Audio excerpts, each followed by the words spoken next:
comme vous le savez, lors de la passation de service, un des projets majeurs que nous avons hérité de l'ex-ADS, c'était la réhabilitation de l'aéroport de Cap Skirring qui avait eu un retard depuis plus de 2 ans, comme vous le savez, et ce qui avait entraîné une absence de saison touristique l'année dernière et donc un impact très négatif dans l'économie locale. Donc on n'avait que quelques mois, on va dire, pour relever ce défi. Et donc depuis juillet, donc, nous avons entamé ce travail. Et aujourd'hui, avec l'entreprise FH qui est sur place, comme vous le voyez, qui a démarré ses travaux depuis le 17 septembre, il était de notre devoir de venir constater de visu. C'est vrai que mes équipes sont ici. L'équipe de l'aéroport a été pratiquement consignée ici. Les équipes techniques de AIBD viennent pratiquement toutes les semaines. Donc, mais c'était important en tant qu'ingénieur de chaussée de venir de visu, voir l'état d'avancement et surtout les techniques utilisées pour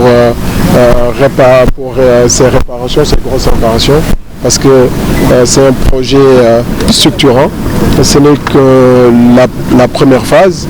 La prochaine phase, c'est l'extension de la piste et la reconstruction de l'aérogare. Donc, il fallait que tout cela soit en cohérence et que les techniques utilisées soient aussi conformes aux spécifications techniques. Mais nous connaissons déjà FH donc pour son expertise, donc c'est pas par hasard qu'FH est là. Surtout dans un délai très court, puisque comme vous le savez, nous avons pu négocier et avoir un consensus avec le maître et les hôteliers pour démarrer la saison vers le 10 décembre. Donc on nous aurait dit un vol prévu le 7 décembre. Donc il fallait mettre une entreprise capable de tenir ces délais-là. Et donc une entreprise également capable d'avoir les techniques nécessaires et les matériels innovants nécessaires pour tenir ces délais-là. En tout cas, nous repartons rassurés. En tout cas de l'équipe sur place et des travaux, de l'avancement des travaux. Et nous allons être souvent ici, en tout cas, pour de visu, réussir ensemble ce défi majeur qui est attendu par toute la population de Cap Skirring depuis plus de 24 mois. C'est une démarche déjà connue partout au Sénégal, dans nos aéroports. Nous avons des difficultés de normalisation. Nos aéroports doivent être aux normes internationales, certifiés par l'autorité de l'aviation civile.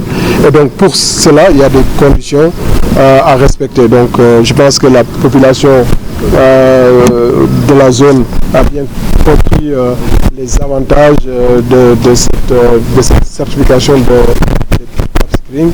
Et donc je pense qu'avec les populations, avec le gouvernement de la région, avec l'ensemble des acteurs, nous avons déjà commencé à travailler ensemble, à échanger sur les modalités, en tout cas d'impasse et de réparation, en tout cas des impacts négatifs qu'il pourrait y avoir sur le prolongement de la piste de 500 mètres, bien que dans la partie qui sera prolongée, il n'y a pas très d'impact.